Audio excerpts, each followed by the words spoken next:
plus pour que tout le monde eh bien, puisse y avoir accès. Et je vais faire donc un partage d'écran.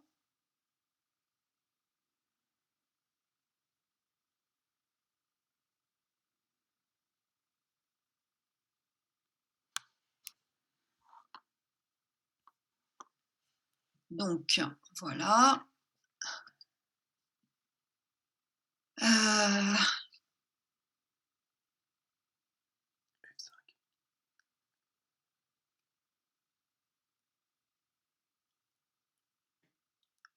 Heu, non, j'aurais pas dû faire ça. Bon, tant pis.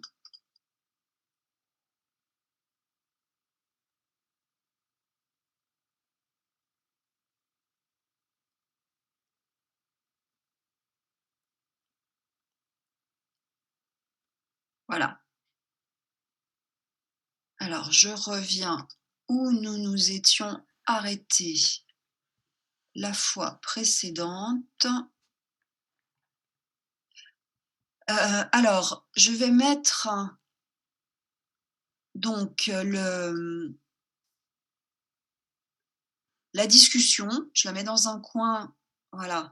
Mais c'est-à-dire que si vous avez des questions, hein, n'hésitez pas, soit vous prenez votre micro, soit, vous envoyez donc, un message via le chat. Voilà, donc, n'hésitez pas donc à poser des questions.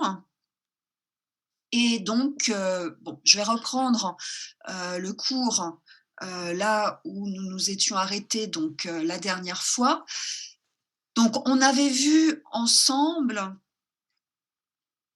alors tout d'abord donc les portraits de Luther, donc les portraits de Luther exécutés notamment donc par Lucas Cranach, donc ce peintre qui était en fait un proche de Luther et donc qui a réalisé parmi les premiers portraits donc du réformateur. Et puis donc ce que j'avais commencé donc à voir avec vous la semaine dernière, c'était donc ces représentations de Luther, donc qui ne sont pas, disons, des portraits, donc voilà, des portraits où on a le personnage seul, euh, comme donc voilà, j'avais pu vous montrer donc précédemment. Disons que ce sont des représentations donc de Luther qui sont mises en scène, qu'on avait commencé donc à voir ensemble. Et on avait commencé donc à voir ensemble les représentations donc de Luther par son camp, c'est-à-dire donc par les protestants.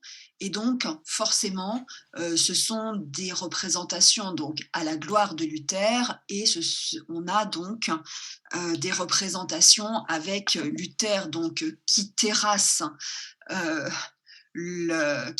l'ennemi, l'ennemi étant donc systématiquement soit un moine, soit le pape, c'est-à-dire donc systématiquement l'Église catholique romaine. Donc on avait vu cette représentation. On avait vu également celle-ci, donc qui était plus complexe que la précédente, avec donc ce Luther en Hercule allemand, Hercule Germanicus. Et puis donc, alors j'aimerais vous montrer encore un autre exemple, donc qui est celui-ci. Alors les exemples abondent, hein. J'insiste vraiment donc sur ce point. Enfin bon, vous l'avez compris. Donc ce sont essentiellement donc des représentations sous la forme d'estampes, hein. Enfin, voilà, je pense avoir suffisamment insisté là-dessus, en vous expliquant que, l'estampe était vraiment le médium, qui était, privilégié, hein, parce que donc pas cher, parce que, une estampe pouvait être réalisée en un temps, très court, et puis bien sûr, c'est pour la diffusion. Une feuille de papier, voilà, ça se diffuse facilement, ça coûte peu d'argent pour celui, qui l'achète et évidemment l'estampe c'est un multiple, et donc ces feuilles, elles ont été tirées, en des centaines, voire en des milliers d'exemplaires. Et là donc, ce que vous avez, à gauche, je vous en ai déjà montré des exemples, c'est ce que l'on appelle un placard. Donc un placard systématiquement, c'est une estampe qui associe du texte avec de l'image. L'association des 2, en fait, donne un résultat qui est, beaucoup plus, percutant. Donc alors évidemment, hein, pour ceux qui savent lire, heu, mais donc cette association, texte-image, c'est quelque chose donc, d'extrêmement efficace et qui est très souvent privilégié. Voilà, donc là, on est toujours du côté, protestant et en Allemagne, non, pardon, dans cet exemple, et c'est un exemple qui, est également donc intéressant, parce que je ne sais pas si vous le voyez donc vraiment, mais en fait, on est à Londres, c'est, en anglais et alors pourquoi Londres? Tout simplement parce que, très rapidement, l'Angleterre va être gagnée par les idées de la Réforme, va être gagnée donc par les idées de Luther et puis ensuite donc de Calvin, et l'Angleterre va devenir réformée. Et donc, on trouve également en Angleterre, des estampes, qui mettent en scène Luther et qui mettent en scène donc Luther dans sa lutte contre l'Église catholique romaine. Donc c'est exactement ce que l'on voit, ici. Donc à gauche, vous avez, une représentation de Luther, qui, hem, qui est encore représenté donc, en moine, augustinien. Et alors je ne sais pas si vous le voyez, vraiment, mais ce qu'il tient dans la main, c'est une plume en fait, pour écrire. C'est-à-dire, et donc en face, vous avez, le pape. Donc, là, le pape qui est le pape, Léon X, donc avec, sa tiare, pardon, j'aimerais enlever, je vais peut-être le mettre plutôt en bas ça. Donc qui est représenté avec donc, la tiare, pontificale, et qui est doté, hein, lui, d'une épée, heu, mais en fait, donc voilà, c'est la confrontation, de donc de la plume, que tient, Luther dans les mains, c'est-à-dire donc c'est l'écriture, qui est plus forte que, l'épée. Donc, c'est ce qui, est indiqué, hein, ici. Et puis vous voyez aussi que Luther a une main, dans le dos et qu'il effectue un geste, donc avec, sa main, dans le dos, et en fait, il a un pouce, qui est, vous voyez, serré, donc dans sa main. En fait, c'est un geste de protection, contre le démon.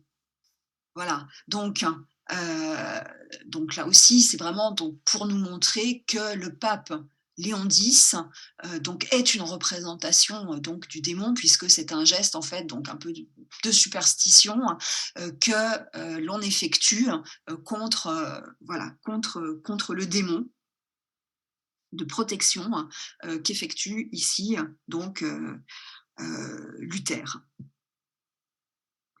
Et alors, derrière, là aussi, donc c'est intéressant, les 2 personnages qui sont de part et d'autre de, donc de Luther et du pape, parce que donc derrière Luther, c'est un paysan, que vous avez de représenter.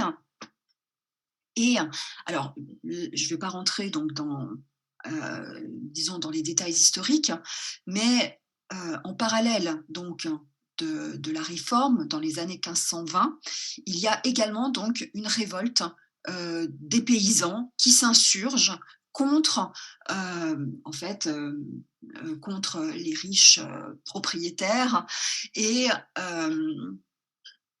au départ, Luther va soutenir ces paysans. Alors ensuite, heu, ensuite, il va, ensuite il ne va plus donc les soutenir, mais au départ donc, il soutient, ces paysans. Et donc derrière, vous savez ce personnage qui tient une houe et qui représente donc un paysan.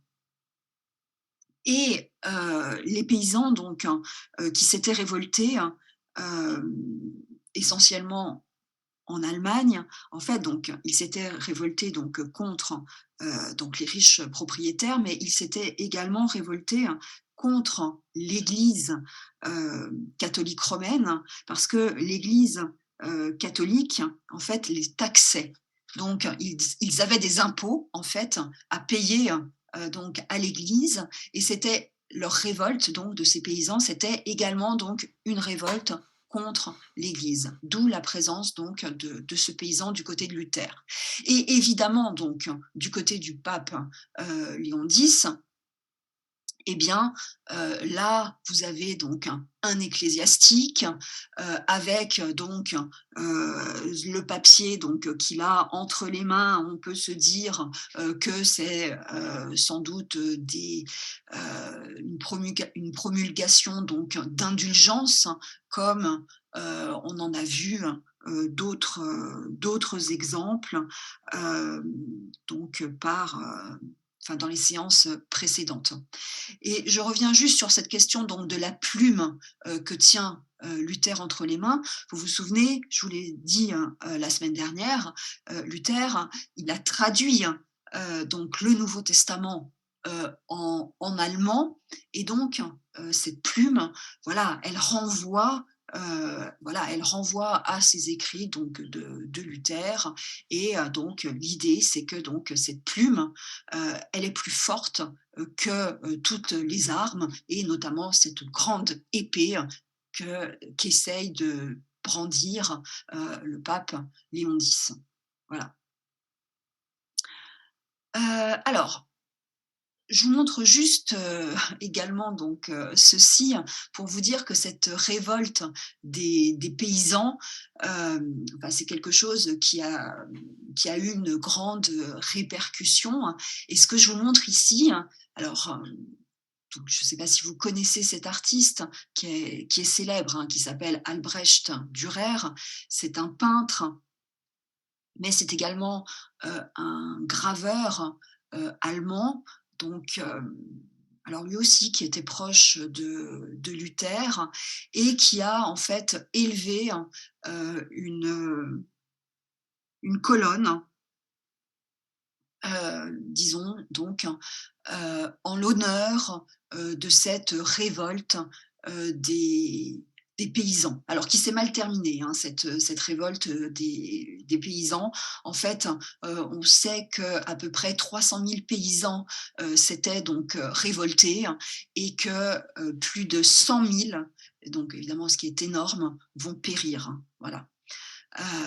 Et donc, enfin, Dürer, voilà, va élever donc cette colonne, donc, en l'honneur donc de cette révolte, des paysans. Voilà, c'est juste une parenthèse, hem, pour, enfin voilà, pour vous dire que historiquement, c'est quelque chose aussi qui a beaucoup marqué, hem et donc hem, qui a beaucoup marqué donc, à l'époque. Alors, je reviens donc à mes images donc qui montrent Luther, et toujours donc du côté de son camp. Alors ça, c'est une image donc qui est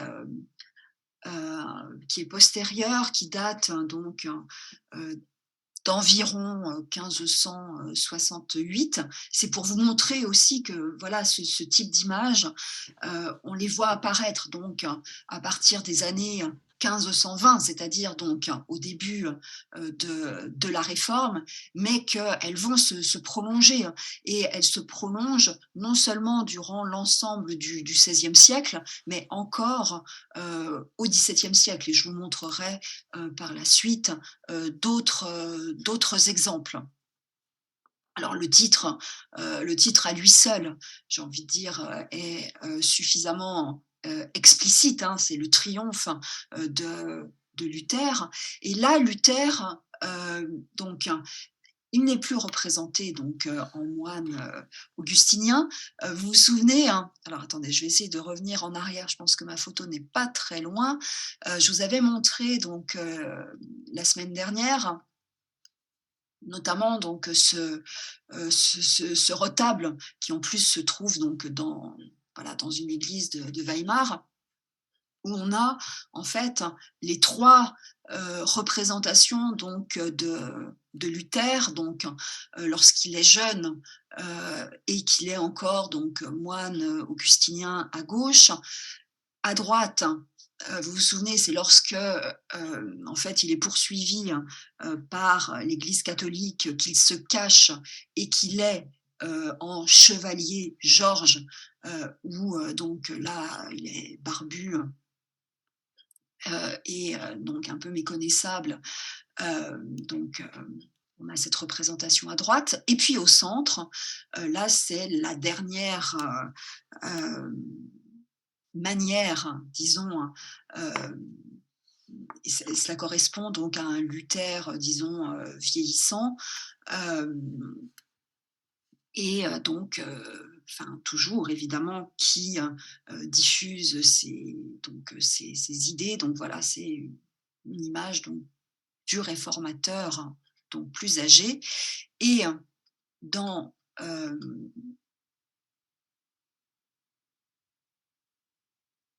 donc dans cette représentation que vous avez donc, ici, voilà, c'est ce Luther, donc plus âgé, hein, donc qui est rep pardon, qui est représenté. Il brandit, donc les Écritures, donc c'est toujours là encore l'idée, sola scriptura, hein, vous vous souvenez, seules les Écritures comptent, et puis, en face de lui, et puis enfin alors, là aussi je vous le précise, en fait, il est représenté aussi un petit peu comme un Moïse qui brandirait, les tables, de la loi. Voilà, c'est aussi un petit peu enfin cette image donc, heu qu'il y a qu'il y a derrière. Et DML, vous voyez qu'il y a des inscriptions, hein, ça signifie en fait docteur Martin, Luther, et en face donc, toujours c'est ce pape Léon X, le même donc que l'on voyait donc, précédemment, en fait qui est assis donc hem, sur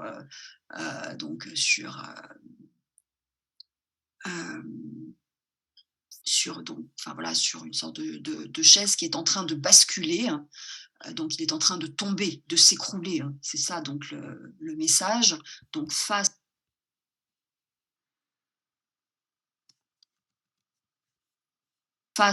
à Luther, face donc, aux Écritures, et vous voyez, hein, qu'il y a des ecclésiastiques qui tentent de retenir la chaise qui est en train donc de, de tomber.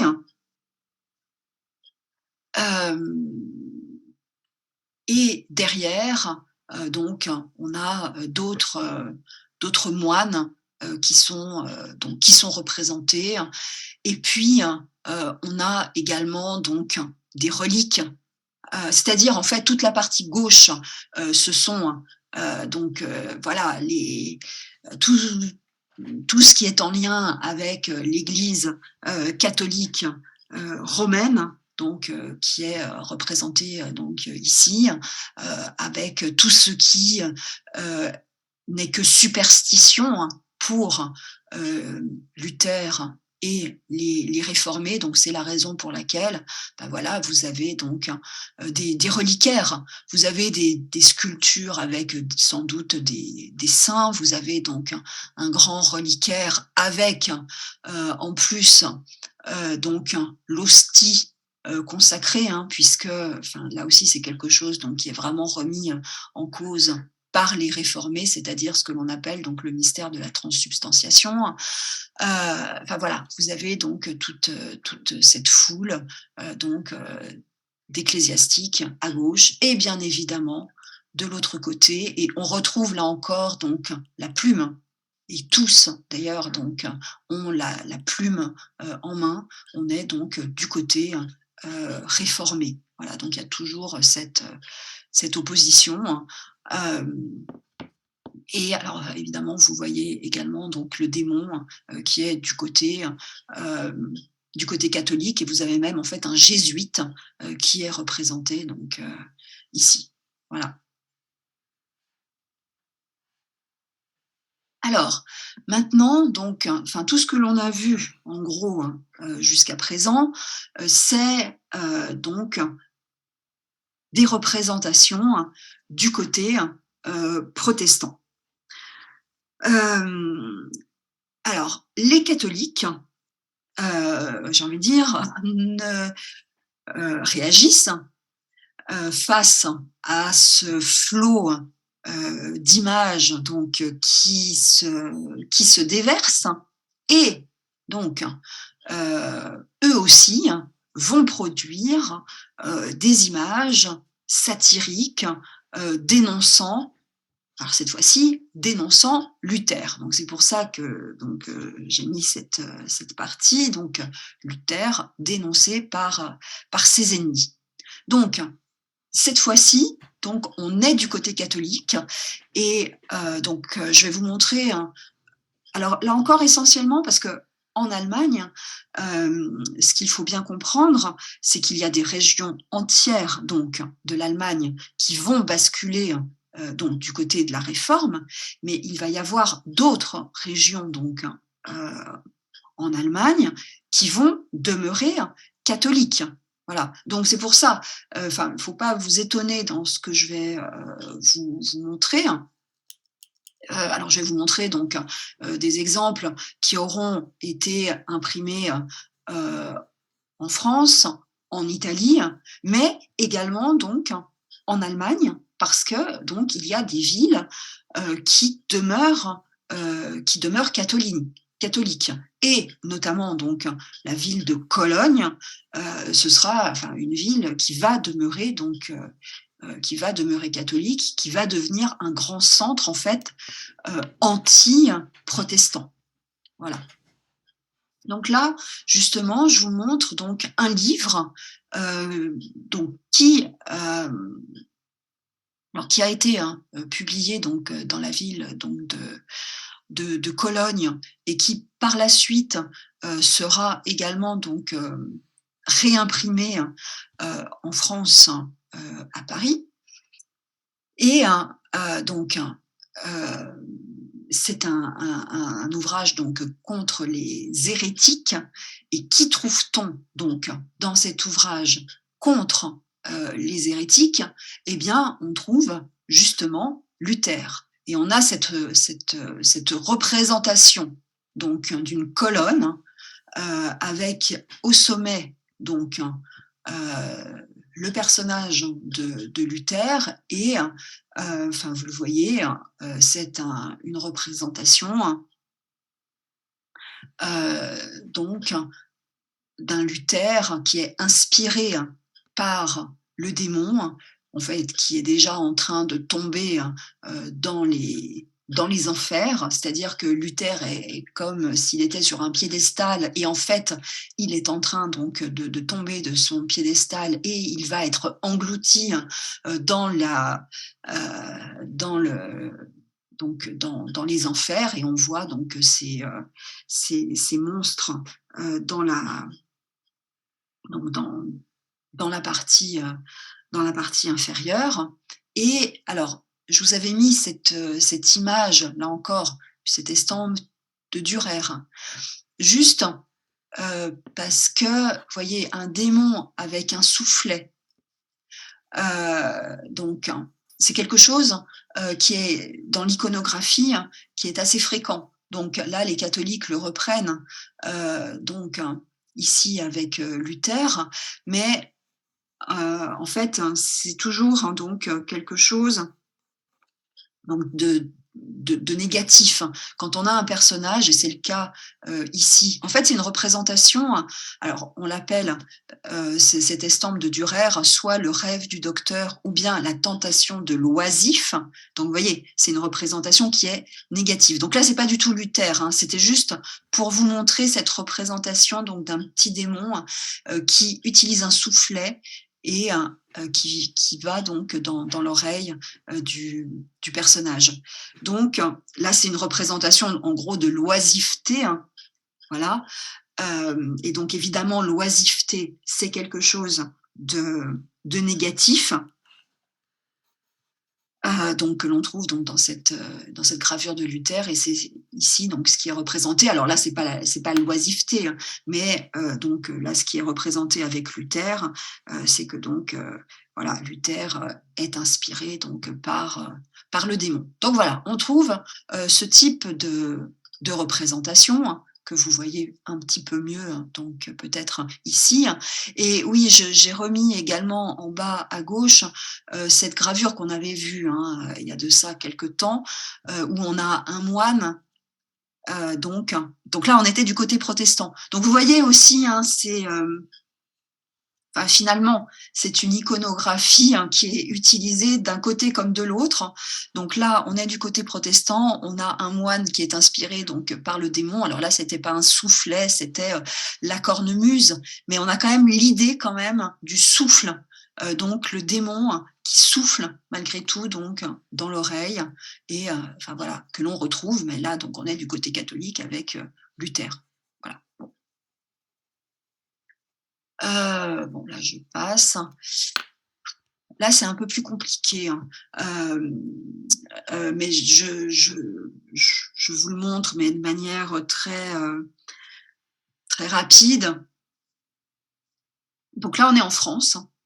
On est donc du côté catholique.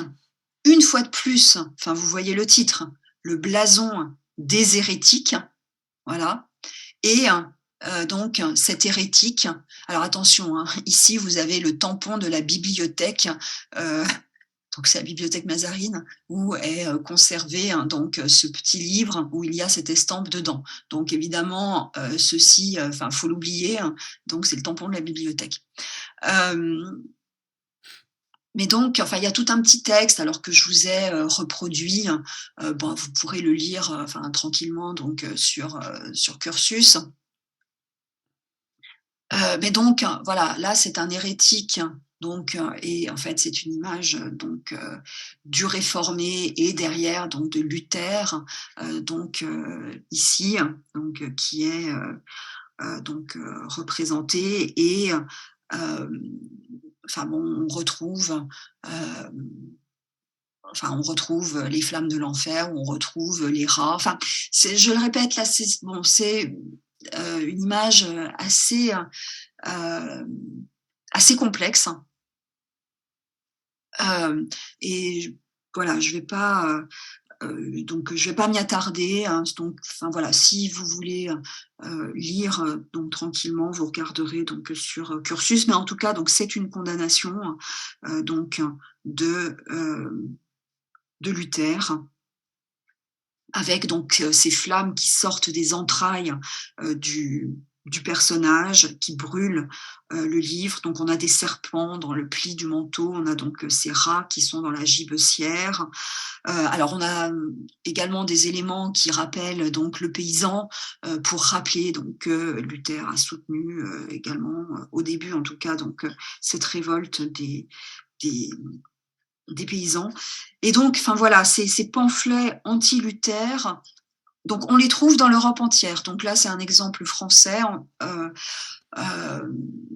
donc on les a en Allemagne et on les a également donc, en Italie. Donc enfin voilà, les catholiques, réagissent et on a donc un petit peu dans toute l'Europe, donc des images qui vont être, diffusées, contre, enfin voilà, contre Luther.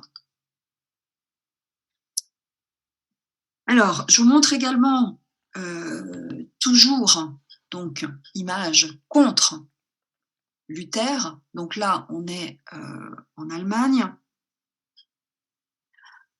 On est donc, ici, donc avec, une fois de plus, un pamphlet catholique et c'est une, représentation, donc c'est Luther à 7 têtes.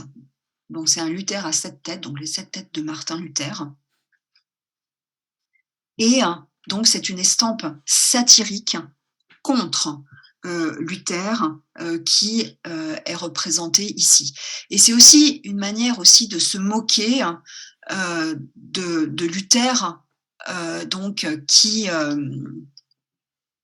voilà, Luther, s'est fait représenter donc de différentes manières, donc du côté enfin par, donc par ses fidèles, hein, donc en moine, en théologien, en docteur ici, et puis donc en fameux, chevalier Georges.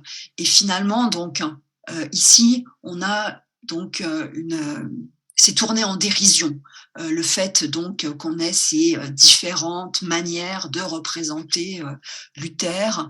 Donc, on a voilà Luther à 7 têtes. Et puis, ce qu'il faut voir également, derrière cette représentation donc de Luther à 7 têtes, c'est le monstre, je vous en avais parlé, hein, la semaine dernière, c'est le monstre de l'Apocalypse. Je vous avais dit donc que Luther, a, a traduit en allemand le Nouveau Testament, et parmi les livres donc du Nouveau Testament, eh bien, il y a le livre de l'Apocalypse. L'Apocalypse fait partie, donc c'est à la suite, des livres donc du Nouveau Testament. Et donc, je vous avais montré, hein, cette image, où donc, enfin, on a ce Nouveau Testament donc, illustré. Donc ce Nouveau Testament donc traduit par Luther, illustré par Cranach. Et on a ce qu'on appelle la bête de l'Apocalypse, avec la grande prostituée de Babylone. C'est un épisode de l'Apocalypse. Et on avait vu, hein, que cette grande prostituée de Babylone, eh bien, elle avait une tiare sur la tête, et que donc, en fait, on avait ici une image, de Rome et de la papauté. Bon.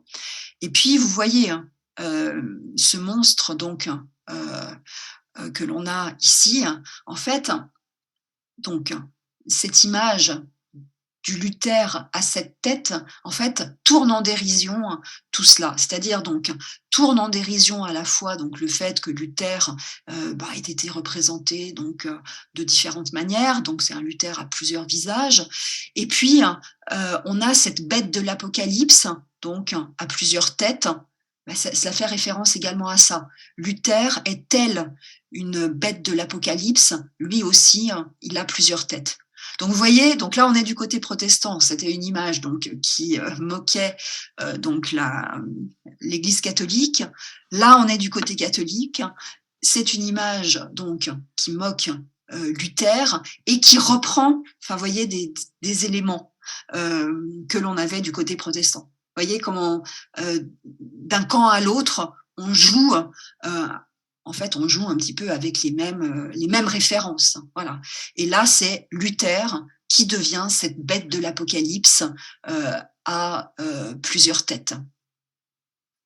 Et donc, alors, je prends pas, enfin les têtes les unes après les autres, mais enfin, vous vous enfin, je pense que vous vous rendez compte, que, enfin, vous avez Luther, avec un turban. Donc le turban, évidemment, c'est en lien donc avec, d'autres hérétiques. Donc évidemment, donc c'est le turc, le musulman, donc qui toujours, hein, évidemment au XVIe siècle, heu, est lui aussi, dénoncé, mais donc il y a une espèce d'amalgame, entre donc, Luther et donc, voilà, donc, le turc, musulman. On a également cette représentation donc avec des abeilles, donc avec un essaim, d'abeilles. Et là aussi, en fait, c'est évidemment une représentation qui est, très, très négative, qui est très connotée avec cette tête échevelée, surmontée donc, d'abeilles, en fait, hem, qui symbolise à la fois, la folie et également donc la discorde. Alors je pense que je vous en alors je sais plus où j'ai apporté. Oui, voilà, je vous avais apporté cette estampe avec un autre, personnage, qui est également, alors là c'est un moine, mais qui est représenté donc avec, donc un essaim, d'abeilles. Et ici c'est particulièrement donc caricatural. Donc voilà, c'est ce enfin, vous voyez, ces représentations donc d'un personnage avec des abeilles qui volent autour de la tête, donc symbolise, comme je vous le disais, la discorde, la folie, et donc bah, voilà, ce Luther à 7 têtes, donc voilà, il est représenté comme un turc, il est représenté donc, comme un fou, comme un homme sauvage, enfin toutes ces représentations, et en plus, ici, enfin je il est écrit Barabbas. Et Barabbas, en fait, c'est celui qui a livré, le Christ, donc pour, donc hem, heu, enfin juste avant donc sa crucifixion. Voilà, donc c'est un personnage biblique, mais lui aussi, hein, Barabbas, donc c'est un personnage, biblique, mais qui est, connoté, négativement. Voilà. Voilà, donc on a ce type de représentation, donc côté, catholique, avec, ce, Luther, à 7 têtes. Et hem, alors là je ne m'y attarde pas, mais c'est juste là aussi pour vous montrer, que c'est un type d'iconographie qui va perdurer. Et que l'on retrouve, hem, enfin donc, au XVIIe siècle. Alors là, c'est pas Luther, mais c'est Calvin, autre donc réformateur, protestant, qui est dénoncé et où on retrouve donc, cette représentation avec donc les 7 têtes. Donc là, cette fois, c'est Calvin donc, qui est représenté. Enfin voilà, c'est une iconographie donc qui va, heu, enfin, qui va perdurer. Autre exemple, donc pardon, que l'on a ici, hem, toujours donc du côté, catholique, heu, donc c'est en fait, c'est une page de titre, donc avec l'union, donc union harmonieuse de Luther et de Lucifer, donc évidemment du diable, donc que l'on a ici.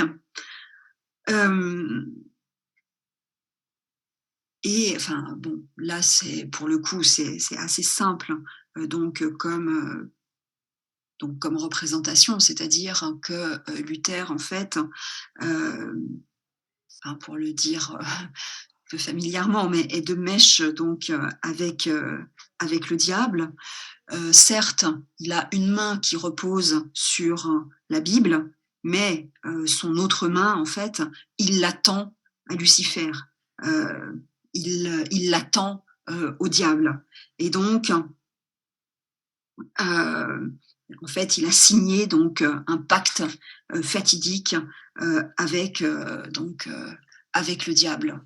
Voilà donc ce que l'on a donc de représenté ici. Et puis toujours, vous avez ce petit démon qui souffle à l'oreille, comme on l'a vu donc précédemment. Donc Luther qui est non seulement il scelle un pacte avec le diable, mais il est aussi directement inspiré donc par le démon. Voilà, donc je vous ai remis enfin donc ces représentations enfin qu'on a donc déjà vues euh, par ailleurs. Euh, et alors, oui, je vous ai amené ceci. Enfin voilà, juste, juste pour vous montrer aussi donc que euh, cette iconographie donc, qui se développe, que l'on soit donc du côté protestant avec ce moine à la cornemuse que l'on a ici, ou que l'on soit donc du côté catholique avec ce Luther euh, inspiré par le démon, en fait, voilà, ce que je veux vous montrer aussi, c'est que cela s'inspire d'images, donc en fait qui sont plus anciennes, c'est-à-dire un personnage qui est donc influence, enfin qui est euh,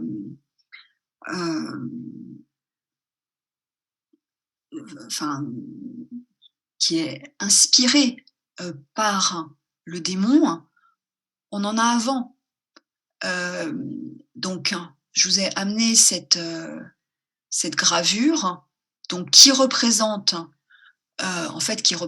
donc l'antéchrist. Et là, on est avant ces conflits donc entre catholiques et protestants, puisqu'on est entre, enfin, vous voyez, on est en 1493, donc on est avant.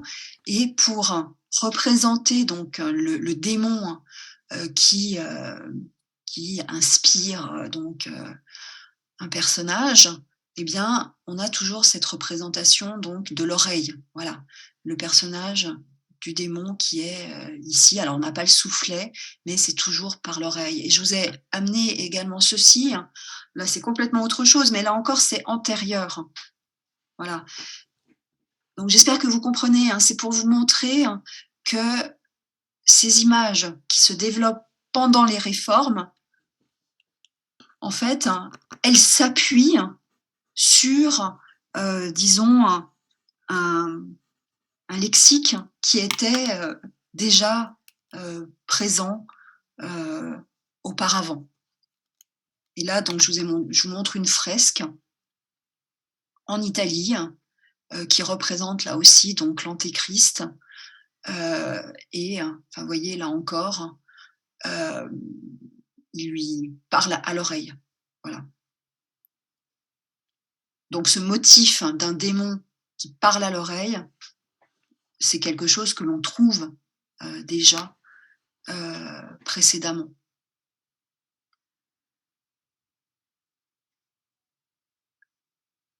Alors, je passe ici et alors cette fois-ci, je vous montre encore une autre catégories d'estampes.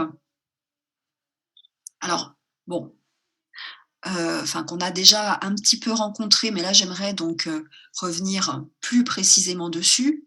On revient du côté protestant. Là, on fait donc un petit peu des va-et-vient entre côté catholique, côté protestant. Et là, donc, on revient du côté protestant. Et là, on est donc côté donc protestant qui se moque de l'Église catholique romaine. Donc, je vais vous montrer plusieurs exemples.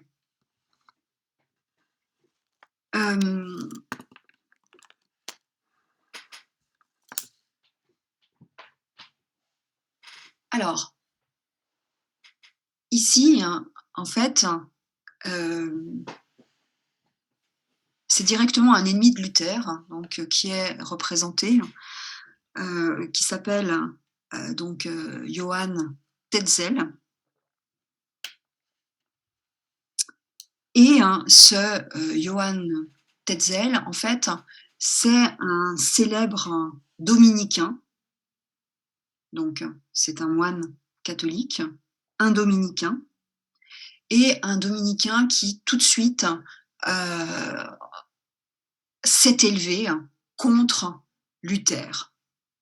Et donc, très vite, et là, vous le voyez, on est en 1517, donc c'est vraiment très tôt.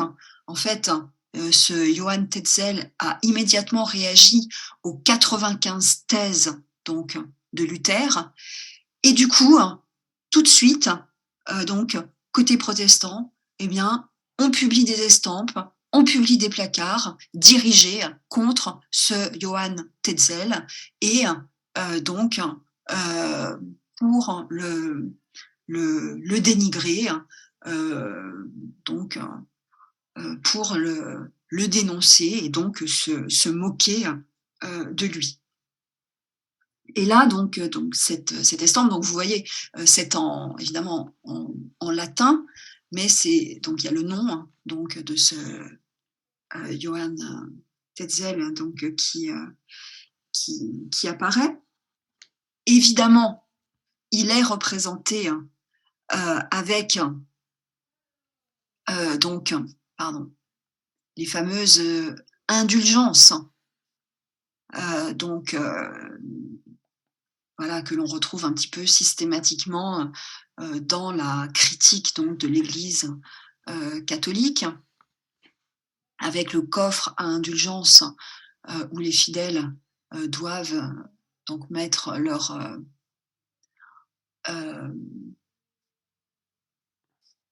obole, donc leur argent. Et puis, vous voyez, on retrouve autour de la tête de ce Johann Tetzel des abeilles, un essaim donc d'abeilles,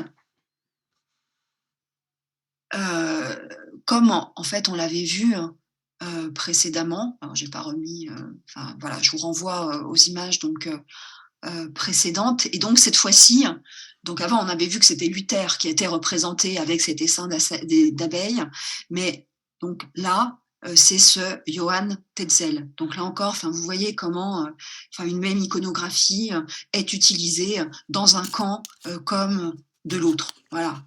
Et donc là encore, donc c'est une dénonciation donc de ce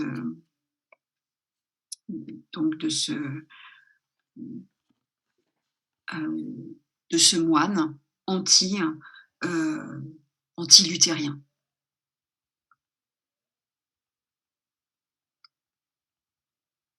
Alors là, ce que je vous montre, c'est quelque chose qui a eu un succès absolument considérable. Donc, toujours, on est dans la dénonciation de l'Église catholique romaine. Et cet ouvrage, donc, il a été tout d'abord publié en allemand, c'est ce que vous avez à gauche, et c'est ce que donc c'est un ouvrage qui porte le titre donc, Passional Christi und Antichristi. Ça veut dire donc la passion du Christ et de l'Antéchrist. Et enfin, vous allez voir, hein, je vais vous montrer à quoi cela ressemble donc à l'intérieur. Et donc cet ouvrage a eu donc un succès considérable et il a été publié notamment en latin, et je vous ai mis donc la version latine à droite. Et donc, enfin, le contenu, donc, donc, c'est donc, c'est le même. Et donc, les gravures sont dues à Lucas Cranach et à son atelier. Et alors, je vous montre à quoi ça ressemble à l'intérieur. En fait, vous avez systématiquement en vis-à-vis, donc, on va dire la bonne voie et la mauvaise voie. Évidemment, la bonne voie, c'est le Christ, donc, que l'on a systématiquement donc, représenté à gauche, et à droite, c'est la mauvaise voie, c'est l'antéchrist à droite. Et systématiquement, donc, on a une confrontation entre donc le Christ donc, et l'antéchrist. Et évidemment, vous voyez donc à quoi ressemble l'antéchrist. Systématiquement, donc, c'est le pape qui est associé donc à l'antéchrist. Donc l'antéchrist, en fait, c'est une figure donc que l'on trouve en particulier donc dans l'Apocalypse. Et en fait, donc, celui qu'on appelle l'antéchrist, enfin, pour le dire un petit peu simplement, c'est le diable. Voilà. Donc, c'est un ouvrage, donc, vous le voyez bien, donc, dirigé contre la papauté, contre l'Église catholique, et donc, systématiquement, on a cette confrontation. Et on a, en fait, 13 images, enfin, donc, du coup, 26, puisque, donc, on en a page de gauche, page de droite, mais donc on a 13 images qui représentent le Christ et 13 images qui représentent donc l'Antéchrist. Et à chaque fois, donc, ce sont des épisodes de la vie du Christ donc, qui sont choisis. Donc là, à gauche, on a l'épisode de ce que l'on appelle le lavement de pieds. Donc c'est le Christ qui, en signe en fait d'humilité, va laver donc les pieds des apôtres. Et donc à droite, donc vous avez le pape, et cette fois-ci, c'est lui donc à qui en fait, enfin, on lui lave pas le pied, on baise le pied, et c'est l'empereur qui est en train donc d'embrasser donc le pied donc du pape. Donc vous voyez, on a vraiment donc un renversement donc avec donc à gauche la bonne voie, à droite la mauvaise voie. Autre exemple, donc c'est là encore un épisode du Nouveau Testament à gauche. C'est le Christ qui rentre dans la ville de Jérusalem, et donc il est sur un âne. Là encore, l'âne qui est symbole donc d'humilité.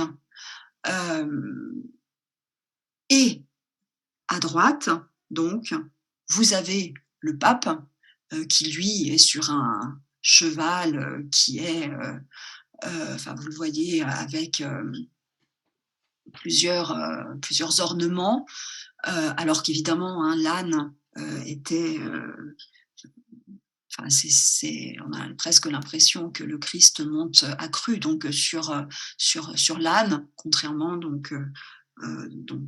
au pape.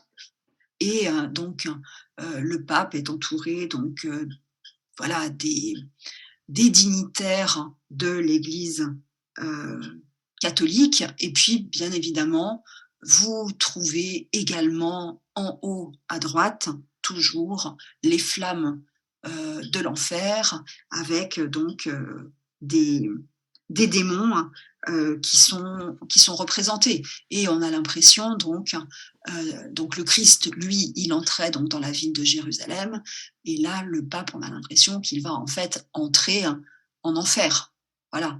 Et que le chemin qu'il est en train donc de suivre va le mener vers les enfers. Donc, autre exemple, là j'en ai pris plusieurs parce que c'est cet ouvrage donc illustré par Cranach, enfin vraiment, il va avoir donc un, un succès enfin considérable donc côté réformé, donc c'est un peu pour ça que je m'y attarde davantage. Alors, toujours même chose, là, à gauche, donc c'est un épisode, une fois de plus, donc du Nouveau Testament, avec le Christ qui chasse les marchands du temple.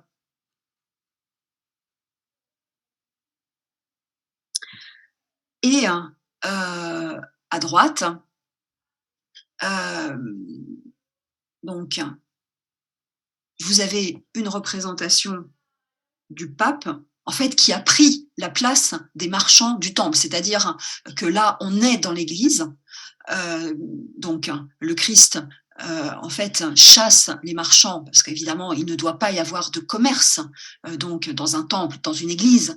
Voilà. Et à droite, on est dans une église, on le voit, on a la représentation d'un autel sur la partie droite au fond, et c'est le pape donc qui a pris la place des marchands, c'est lui qui reçoit de l'argent, et on a toujours en fait ce fameux commerce des indulgences donc qui est représenté ici à droite.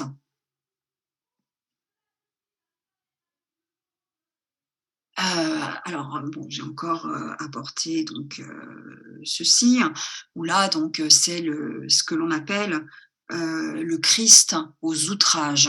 Donc toujours à gauche, c'est un passage donc du Nouveau Testament. Donc le Christ aux outrages, donc c'est après son arrestation, et donc voilà, il est outragé. Non seulement donc il a une couronne d'épines sur la tête, mais en plus donc enfin, vous le voyez donc avec les personnages donc qui se moquent de lui, et le violentent donc également. Et à droite, donc, on a le pape. Alors évidemment, le pape, lui, il n'a pas la couronne d'épines. Il a donc la tiare qu'on est en train donc de lui poser donc sur la tête. Et puis enfin au contraire, lui donc voilà, il est représenté avec là encore tout le haut clergé, hein, qui est autour de lui. Voilà. Bon, c'est toujours le même principe. Et la dernière représentation donc de ce livre, eh bien, c'est ce que l'on appelle l'ascension du Christ, donc le Christ donc qui s'élève donc, et à droite, eh bien, vous avez le pape qui lui ne s'élève pas vers les cieux, mais au contraire qui est précipité donc dans les enfers et qui rejoint un autre moine qui est déjà dans les tourments de l'enfer. Et évidemment, on a donc tous ces, tous ces monstres qui sont représentés de part et d'autre. Alors, même chose. Ce livre, hein, donc illustré par Cranach, donc je vous l'ai dit, il a eu un succès considérable. Et le principe, avec la bonne et la mauvaise voie, donc c'est quelque chose qui va être repris. Et donc on le voit ici, donc c'est une gravure anonyme, mais qui est bien plus tardive, puisqu'on est donc on est au début du XVIIe siècle, donc on est du côté toujours réformé. Et donc voilà, on a à gauche donc le Christ couronné d'épines sur l'âne, et puis à droite donc le pape avec donc la tiare pontificale, le cheval qui est richement caparaçonné. Voilà, donc humilité d'un côté, richesse de l'autre.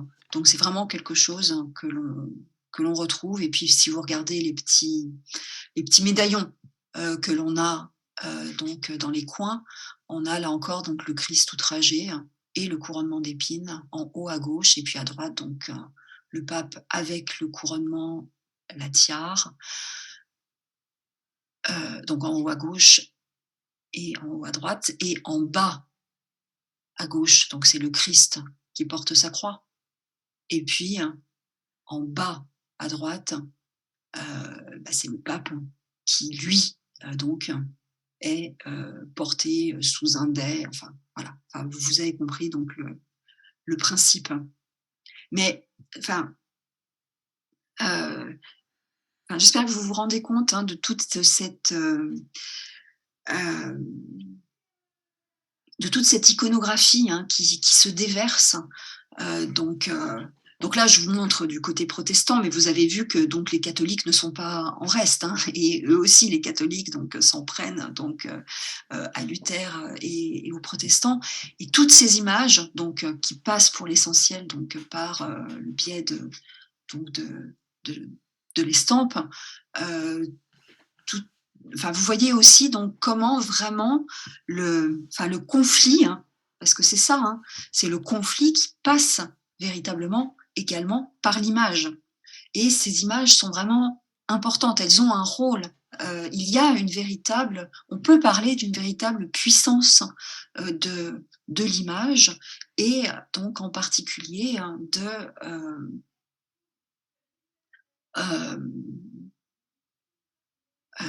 donc des estampes. Voilà. Et c'est aussi pour ça que j'insiste sur ce médium qui finalement donc est plutôt peu étudié. Généralement, on s'appuie plutôt sur la peinture, voilà. Et en fait, c'est un médium qui est extrêmement important et qui a joué un rôle, en particulier pendant ces périodes de conflit, donc vraiment un rôle essentiel. Alors, je vous ai apporté, pardon, je vous avais apporté également ceci, pour vous montrer aussi, c'est ce que je vous disais tout à l'heure. Donc là, à gauche, vous avez donc la gravure de Cranach, donc avec le pape qui est donc précipité dans les enfers. Et Cranach, voilà, s'appuie sur des représentations antérieures, mais je le répète, ces représentations antérieures, elles datent d'avant le conflit. Donc il n'y a pas là, c'est juste donc une représentation. Donc on est dans l'Apocalypse, on a cette représentation ici de l'Antéchrist. Mais vous voyez, donc on est en 1493, et là aussi, donc on a des démons qui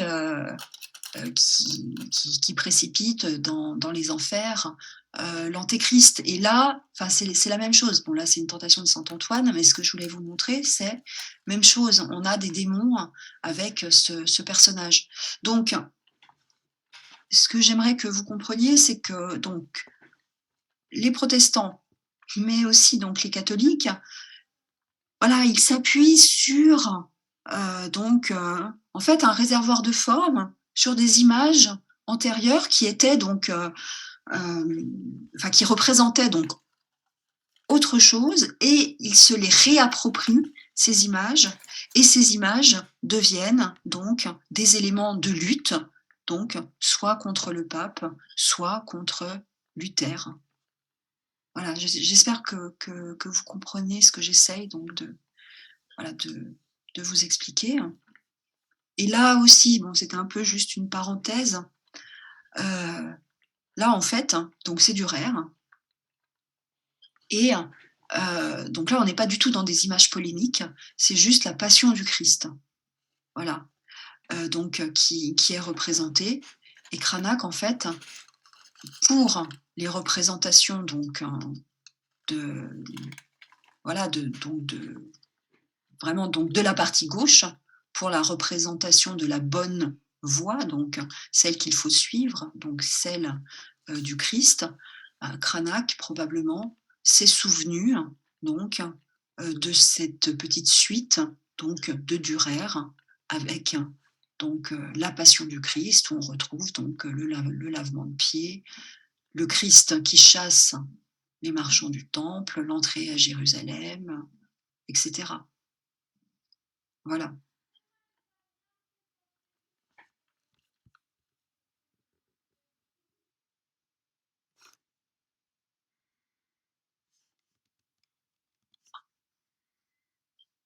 Toujours donc côté protestant, on va trouver énormément ce type de représentation.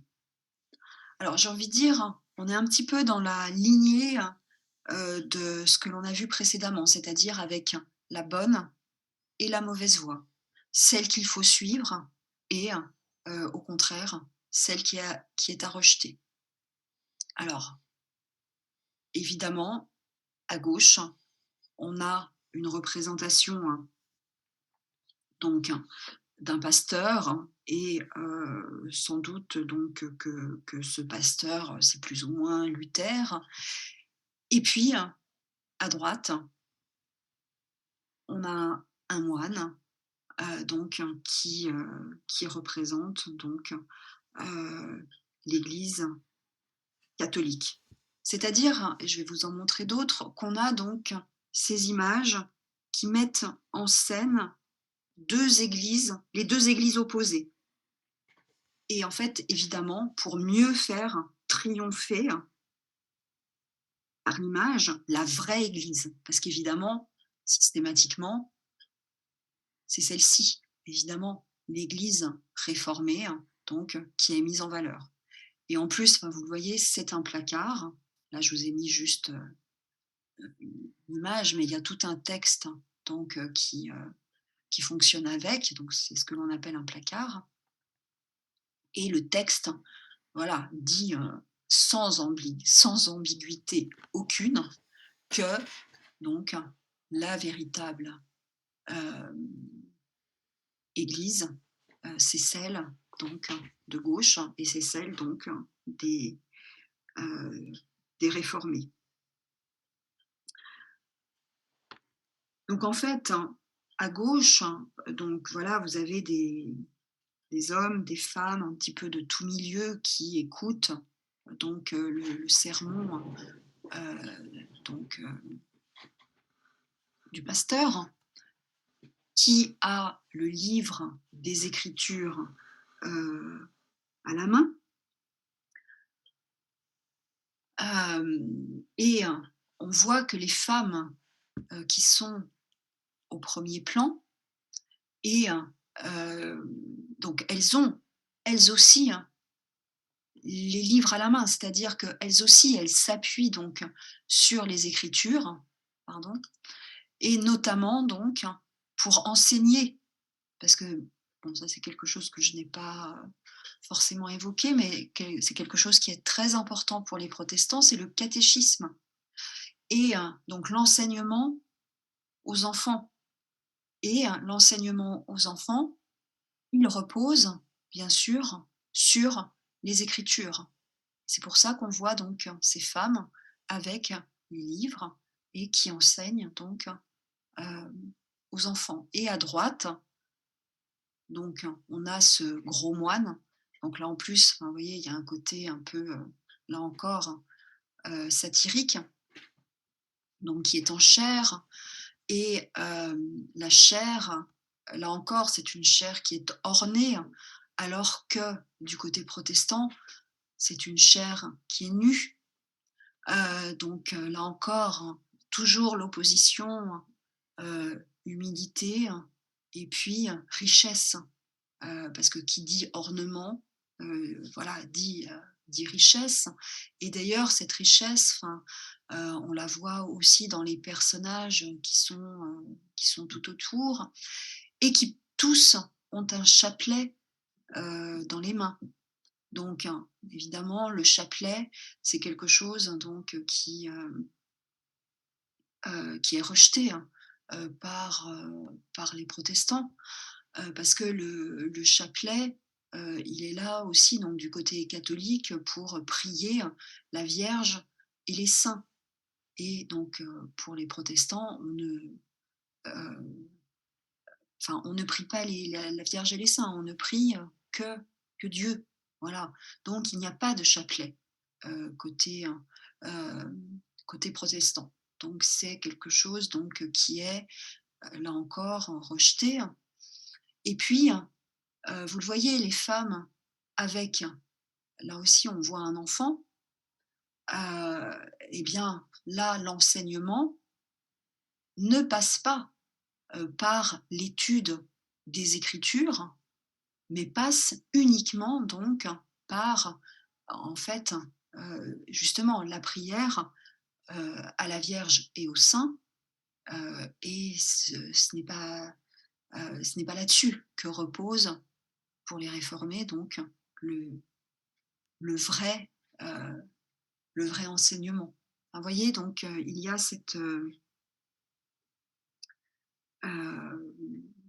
cette, cette opposition donc entre, les 2 représentations et puis donc, hem, voilà, je vous montre un autre exemple pour vous dire là encore,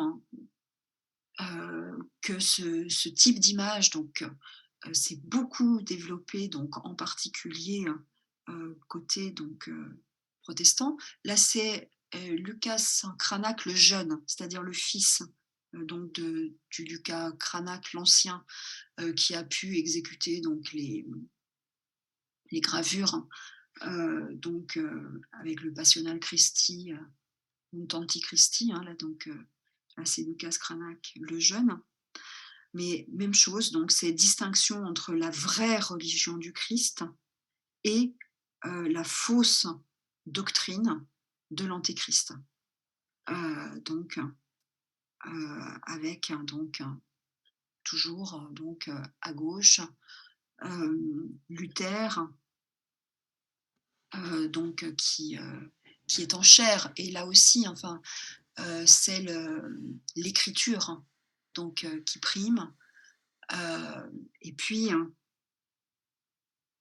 Heu, en fait, donc Luther s'appuie sur l'écriture que l'on trouve également donc sur la chair et puis, vous voyez directement, en fait, c'est la parole de Dieu, qui vient donc directement vers, donc vers Luther. Et puis, donc à droite, pardon, toujours pour rester donc à gauche, en fait, on a, le sacrement du baptême, donc qui est important donc pour, les protestants, qui est représenté donc ici et puis la communion. Mais attention, la communion, donc, ce n'est pas donc, l'Eucharistie. C'est un peu compliqué, hein, là, c'est un enfin, voilà, ce sont des Heu, l'Eucharistie, donc c'est le mystère de la transsubstantiation, c'est-à-dire donc pour, les catholiques, lorsque les catholiques communient, c'est réellement pour eux le corps et le sang du Christ, qu'ils, enfin qu'ils avalent, voilà. Tandis que pour, les protestants, il y a une distinction. Ce n'est pas, le corps et le sang du Christ, c'est du pain et du vin, et donc, il n'y a pas du tout ce mystère de la transsubstantiation. Bon, c'est voilà, c'est un peu compliqué, mais disons que c'est ce que représente ici, l'image avec le sacrement du baptême et la communion, donc avec, le pain et le vin. Et à droite, donc, toujours le gros moine. Le gros moine qui en plus, enfin, voyez, est inspiré, par le démon. Hem, Toujours donc le commerce, des indulgences, qui est, hem, donc enfin, qui est présent. Heu, on a ici des pèlerinages, donc qui sont représentés et là encore, les les pèlerinages, donc les pèlerinages, c'est souvent donc, pour vénérer un saint, donc évidemment, c'est quelque chose donc qui est rejeté. Enfin donc on a donc des cloches ici, qui sont, bénies. Enfin tout ça, ce sont, des éléments donc qui sont, heu, rejetés pardon, par, hem, par les protestants. Hem, donc enfin voilà, vous pourrez regarder, enfin d'un petit peu plus près. Donc voilà, je vous ai remis, hem, donc ceci.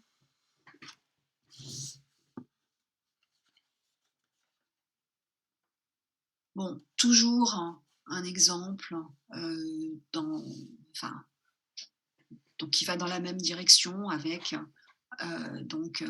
la bonne et la mauvaise église. Et là, la ligne de démarcation, entre les 2, donc c'est Luther qui est représenté donc, en chair. Alors sur la chair, là, en fait, on a la représentation des 4 évangélistes, puisque enfin alors je ne sais pas si vous le savez, mais les évangélistes, en fait, sont représentés, par, c'est ce que l'on appelle le tétragramme et par, des symboles. Donc, on a, par exemple, le lion hein, pour, l'évangéliste, saint Marc, on a l'aigle, pour, saint Jean, et cetera. Donc en fait, on a la représentation donc des évangélistes ici et puis toujours donc le livre, les Écritures, au centre.